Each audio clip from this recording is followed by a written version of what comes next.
Unpacking the CLOWARD-PIVEN strategy, orchestrating political crisis for total government control. Today, we're diving deep into political strategies, theories, and their real-world implications. On deck today is a controversial topic and strategy you've probably never heard of that has sparked debates for decades: the CLOWARD-PIVEN strategy. In 1966, sociologists Richard Cloward and Francis Fox Piven published a paper outlining a political strategy that aimed to creating a series of crises that required government intervention.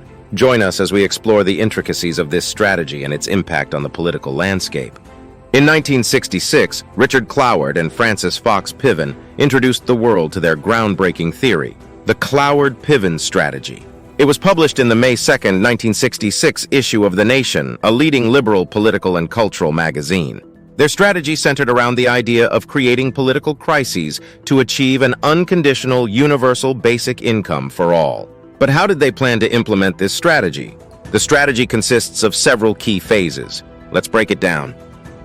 1. Overload and break the welfare system. This involves enrolling ineligible individuals to receive taxpayer-funded benefits, programs, and services, resulting in rising resentment and animosity towards every recipient. 2. Create a climate of government-sponsored chaos, fanning the flames of chaos to accelerate the cycle of conflict.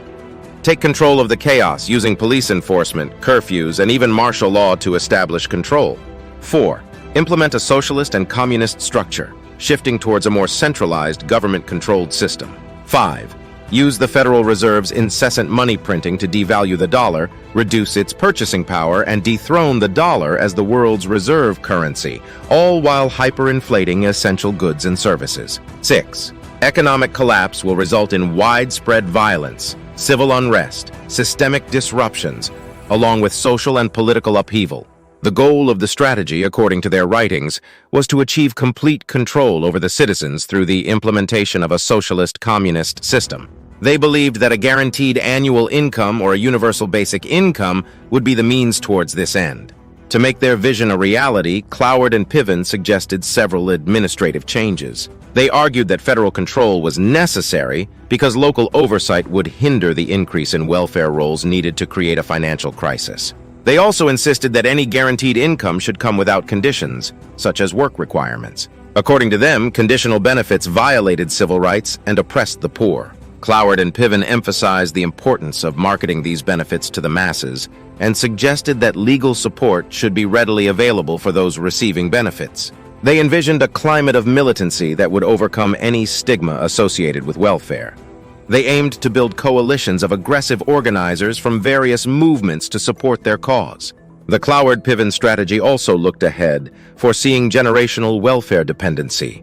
However, it failed to take into account the rising costs of these programs.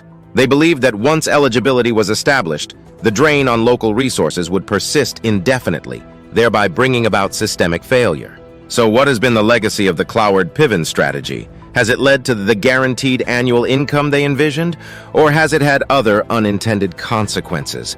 And how does it relate to the role of government in our lives? It's a complex and controversial topic, and we encourage you to conduct your own research and draw your own conclusions.